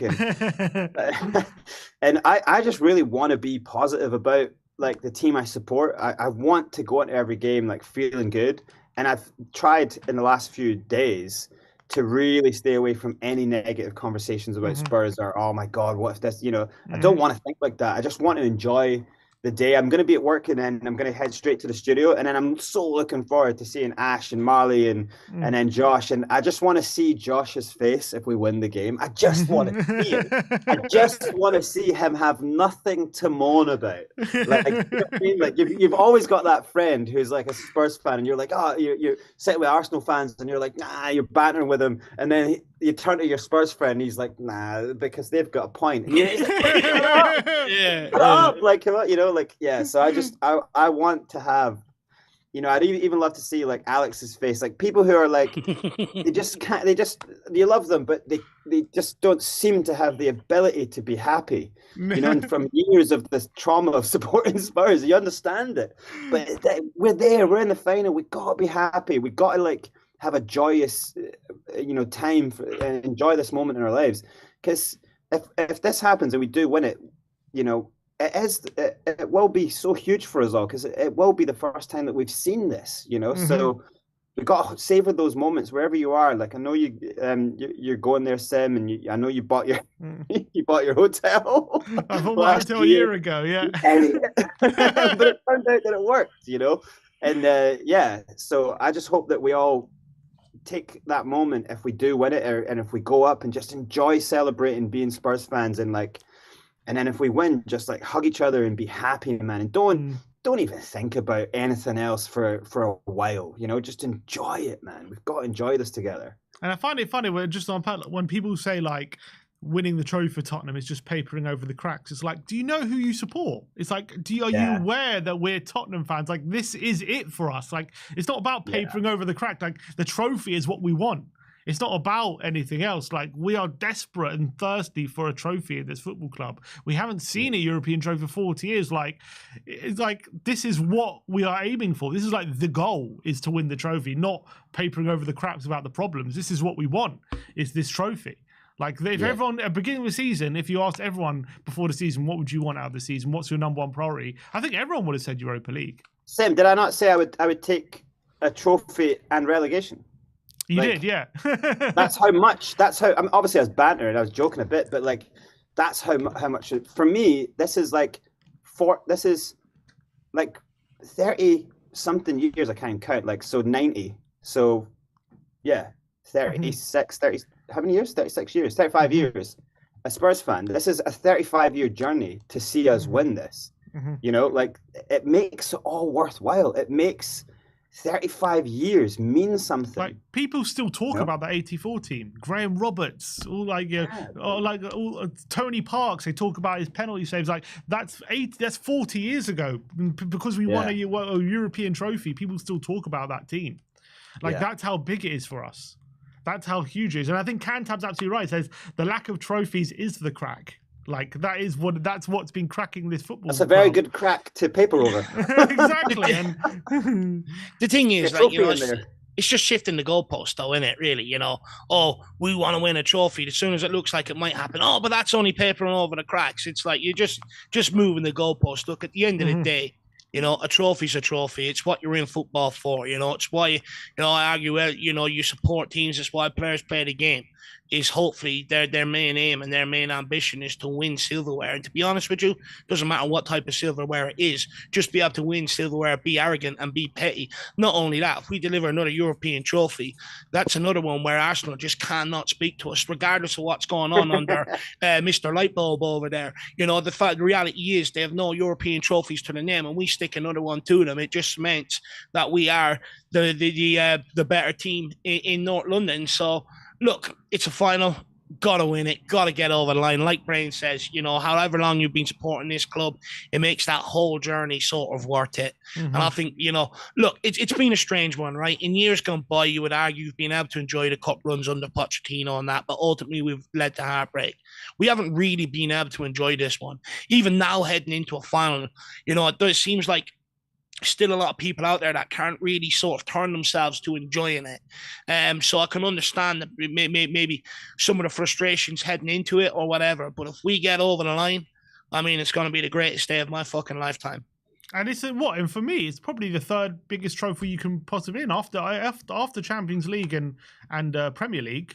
That's the biggest trophy after that. So it deserves that kind of respect, in my opinion, in terms of the achievement it is. But Dave, to be confirmed whether you're going to be in Bilbao, it's fair to say.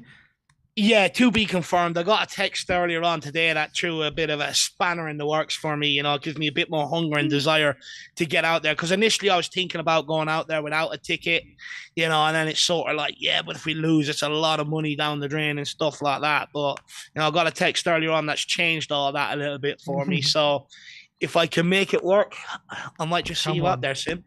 Come on, we're all trying to start a Kickstarter. Let's start a GoFundMe for Get Dave to Bilbao. Come on, let's do it. We need Dave to get there. Is there anything, if you didn't go, was there anything going on in Kildare? Any big parties or anything? No, screenings? to be honest with you, I was just going to do my watch along, and then if we win, I was just going to go over and sort of celebrate with my dad for the evening, to be honest with you. Everyone knows Beautiful. I'm a bit of a family man, huge respect for my dad. He gave me the love of this football club, and to be honest with you, I wouldn't really want to celebrate with anybody else but him, or include him some way in the evening because he means a lot to me. So hopefully we can get the job done. What's he been saying in the lead up to this final? I'll be honest, he's not a fan of Postecoglou whatsoever. Not a fan whatsoever. He wants him gone regardless of what's going on. He's not a fan with what's gone on this season. He's sort of. Is he excited though? Is he excited for the final? Games. Not really, no. Like I said, really? His hatred for Postecoglou has sort of maybe ruined that a little bit for him. Look, him. I've tried saying to him, look, Tottenham Hotspur, remember it's about the club or whatever, and he gets all that, he's excited in that terms, but then I don't think he's excited if we win Postecoglou clapping back at him to a large degree, Sounds like your dad is the perfect example of anger leading to hate leading to the dark side. I think he's the perfect example of that. You need to get him back to the light, Dave. You've got to be Luke Skywalker. Bring him to the light. I try, but my dad's a very stubborn man. He has his own thought process, and that's it. Not a lot can change it. So was Darth Vader. So was Darth Vader. Exactly. No one was more gone than Darth Vader. If he can change. No, look, come Wednesday, be like a child. He's one of them. He doesn't get caught up in the build-up, but come Wednesday morning, he'll wake up. I'll get a phone call. We'll go for a spin or a bit of lunch somewhere, talk about the game, and then he'd be like a child. Yeah. Big up. Come on. Let's hope for a massive, massive day. Let's hope you're hugging your dad on Wednesday night after lifting that trophy. It's going to be a very emotional and special occasion for everyone if we do it. Got a little super chat before we go. It says, MV Joker Dave says, hey, Davio. Spurs on their way to Bilbao. Tottenham's going to do it again. They can't stop us. The boys from Tottenham. The boys from White Hart Lane. Big up, Eddie. There you go. That's good to see you, my man. Rambro drawing goal. Big up to Rambro. Carl Patrick Vineyard. Give up KPV. Says, Coys, let's smash United for the 4th time this season. You got this, boys. Come on, you Spurs. Let's make history.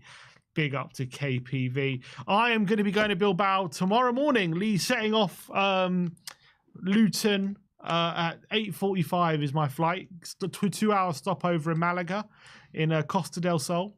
And then for a couple of hours, and then off to Bilbao, arrive at Bilbao at 4 p.m, straight to the fan park, or straight to the festivities, I think. Try and ease my anxiety, get a few beers down my early doors. And I don't think I'll be staying out too late on the Tuesday. You never know, but probably not. And then, Wednesday, all hands on deck, I think. That hotel, signing into that hotel is going to be the best signing into a hotel ever. We've had your booking for a year. Very nice to see you, Mr. Daniel. Hey, better have held my reservation, I swear. If I get there, we didn't hold imagine. That. You thought we were going to hold it for a year? You mad? Look, I'm very much looking forward to it. Ben is currently en route. He is... going to where's he going tonight? He's in France, and then he's going to Biarritz tomorrow, and then driving over to Bilbao. Should be there in the afternoon. So we'll be together in Bilbao. Why didn't you travel together? Because he was initially going to go for he was going to go to a friend's wedding, and then he was going to fly from the friend's wedding was a day before the final, and he was going to fly from there to Bilbao on the morning of the game. But then his flight from the location of the wedding to Bilbao got cancelled. So he ended up not going. He's now not going to the wedding, and he's going. He's going this other whole long way. So he's now flying on the way back. He's getting a car, then a Eurostar. It's like a whole big thing. Yeah, I know he's proper. But he's got a hotel in Bilbao, so he's doing all right.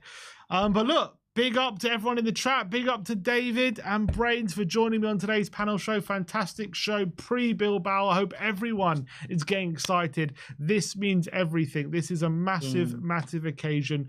Hopefully you're watching it with your family or your friends or in Bilbao or a fan park with Spurs fans. Everyone get up for this one. It's going to be a special, special occasion. Go obviously subscribe to David at the Irish Hotspur. You know where to find him. Big up to David. You got some more content going on pre-Bilbao?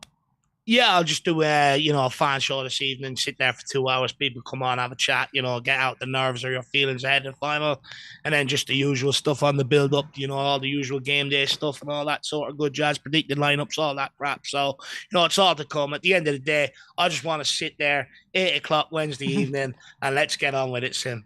Come on. And Brains, big up to you. Thank you for joining me for the pre-Bilbao stream. Got anything going on before the game on Wednesday? Any pre-match rituals? I'm on deadline to do the music for this film that's going to be coming out in next year. James McAvoy, your boy Brains on the soundtrack. Taking your mind off it before the Bilbao game.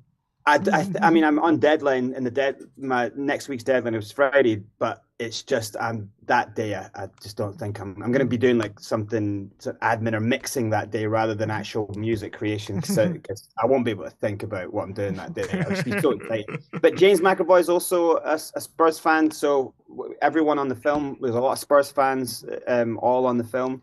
One of the executive producers, Simon, he's a massive lifelong Spurs fan. So everyone on the film has been just all over the place this season. The debate is just, but everyone's happy now. So everyone's just together, dying for Spurs to do this. So I'm going to be so stoked to walk into the studio, see Ash's big smiling face, Marley bringing his positivity, and little old Josh King sitting in the corner, pezzing the place up. Well, go check Brains on, see Brains on the watch along on Wednesday night. He'll be live in the studio with Ash and Marlon and Josh King for a big watch along, biggest of the season, one of the biggest of our lives. So big up to everyone who joined today's stream. We'll see you all very, very soon. Hopefully next time I'm live with you, we'll have been at the Europa League and we'll be champions in Bilbao. We'll have to wait and see. We'll get all the footage in Bilbao for you from the fan parks and what fans are thinking and from the stadium and everything there. So I'm off to Bilbao tomorrow morning. So we'll see you guys very, very soon. Like, subscribe and comment. And as always, come on you Spurs!